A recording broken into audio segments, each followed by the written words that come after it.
to our vlog. So, ang topic ulit natin ngayon is ano ba ang mga kadalasang tinatanong sa interview.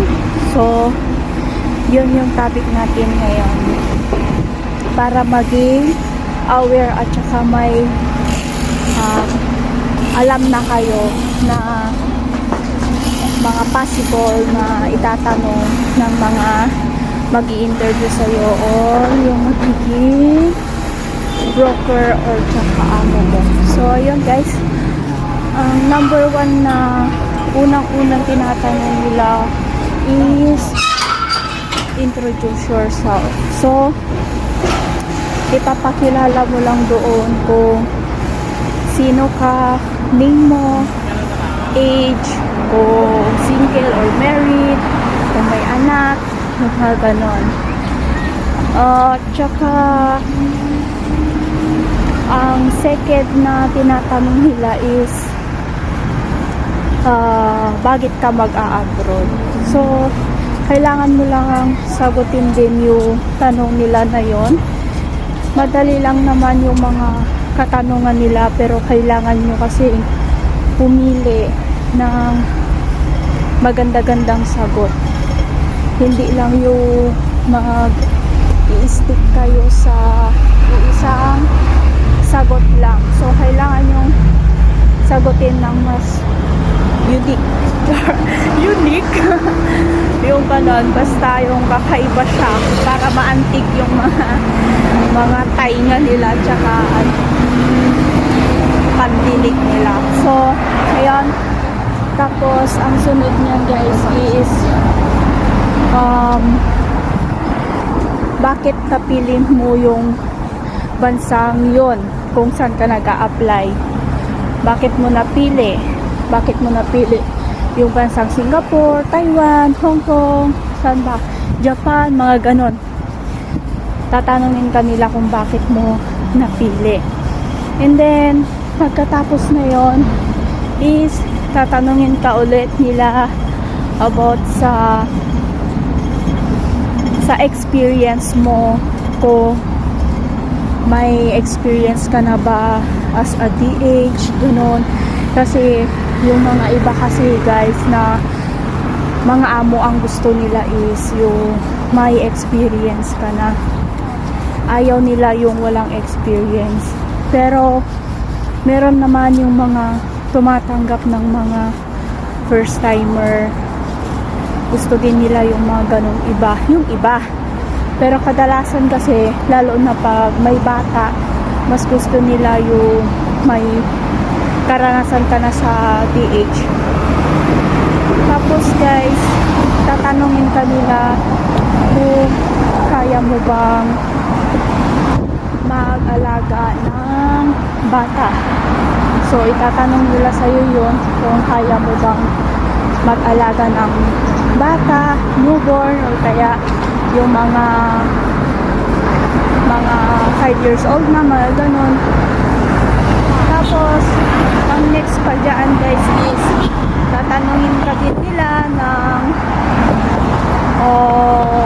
kung may alam ka bang luto ng Chinese food, ano pa, Asian food, mga ganun. Tatanungin nila kung ano yung alam mong luto or alam mong dish, or kaya ano ba yung niluluto mo na kadalasan or na-try mo na Chinese food.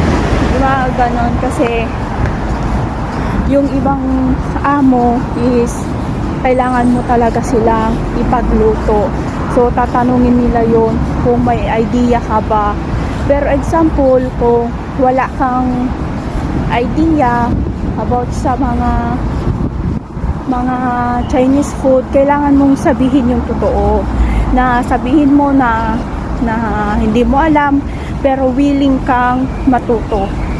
Lagi nyong sasabihin yan na pag wala kayong mga experience about sa bata, sa pagluluto, gano'n, willing kayong matuto. Lagi nyong lagyan ng willing kayong matuto. So, ano pa ba?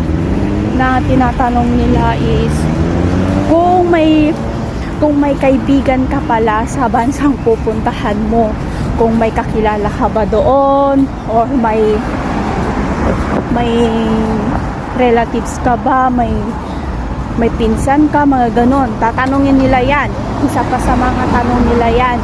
Kasi bakit nila itatanong yan? Kasi yung mga iba kasi na mga amo, ayaw nila na may kakilala ka or kaibigan ka doon sa bansa na yun, kasi nga sasabihin nila na, or tumatakbo talaga sa utak nila na baka mamaya hindi pala trabaho yung pupuntahan mo doon, baka mamaya hindi lang pag-DDH yung pupuntahan mo doon, yung marami kang matututunan na mga bagay-bagay na ayaw nilang matutunan mo, like sa mga namamasyal na lang, wala ka nang ginawa kung hindi yung mag-day off, yung humingi ng day off, yung mga ganon. Ayaw nila yung ganon. Pero meron din naman yung mga ibang mga amo na okay lang sa kanila kung may kaibigan ka man or wala. Kasi yung gagaya ng amo ko, tinatanong niya sa akin nung una kung may kaibigan ba ako or kakilala. Sinabi ko lang na may kaibigan ako pero wala pa siya dito. Sinabi ko lang yung ganun, wala pa siya, susunod pa lang. Yun yung sinasabi ko, yun yung inano ko. Pero nung huli, nung gusto na niya kasi ako mag-day off, kasi nga ilang araw na din or ilang weeks na din na hindi pa ako lumalabas ng bahay. So gusto na nila na mag-day off na ako. So yun, tinanong niya ulit kung may kilala ba daw ako. Yun, sinabi ko oo, ganon kasi yun guys, para malaman talaga nila kung ano yung intention mo talaga, kung bakit ka pupunta sa ibang bansa, yung mga ganun. Tapos itatanong din nila pala guys kung ano ba ang kadalasang ginagawa ng isang DH, lalo na pag mga ex-abroad ka, tatanungin ka nila kung ano ba yung mga naging work mo doon. Tatanungin nila yan. Ano ba yung buhok ko? Tatanungin nila yan. Sagutin nyo lang ng kakaiba or para ma-impress sila. Kasi kailangan mong huliin or basta huliin mo yung loob nila sa'yo, yung pag-aanin mo yung loob nila sa'yo, yung ibigay mo yung 100% mo talaga sa interview guys. Kasi doon ka pa lang nila mai-encounter, kaya kailangan mong pabilibin sila, kailangan mong paanuhin yung loob nila para ikaw yung piliin nila. Bigay mo na lahat yung 100% mo, gano'n. At saka about naman sa day off, lalo na sa day off, sasabihin naman na nila yan kung okay lang ba sa'yo, once a month ka lang lalabas or kaya twice a month, yung mga ganon. Syempre sagutin mo ng oo ka lang ng oo ka lang.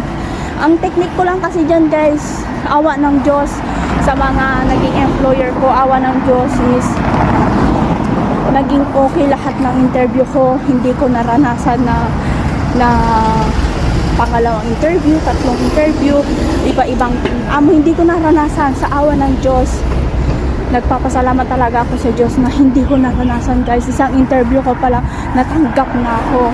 Ganon talaga. Kasi oo lang ako ng oo. Tapos kung may alam ako na i-share ko din, sinasabi ko, ganon. And then itanong nyo din doon na mismo sa interview guys, itanong nyo na din about sa pagsa-cellphone nyo. Kasi may amo guys na kino-confiscate yung cellphone. May amo kasi na pagdating mo pa lang doon, kukunin na nila yung cellphone mo. So meron din naman yung amo na hindi nila kukunin. Pero tanungin mo guys na pwede ba akong gumamit ng cellphone ko pagkatapos ng trabaho ko, yung ganon. Syempre, limitahan nyo din. Hindi porket papayagan ka ng amo mo na pakakagamit ka ng cellphone, limitahan nyo din. Huwag kayong hawak ng cellphone nyo, lalo na pag nandun yung mga amo nyo. Wag na wag guys. So yun lang. Kung may nakalimutan man ako, i-comment ko na lang sa baba. Kung may nakalimutan pa ako na possible na itatanong nila sa'yo. Tapos yun lang. So thank you for watching again guys. Have a nice day. God bless us all. Bye!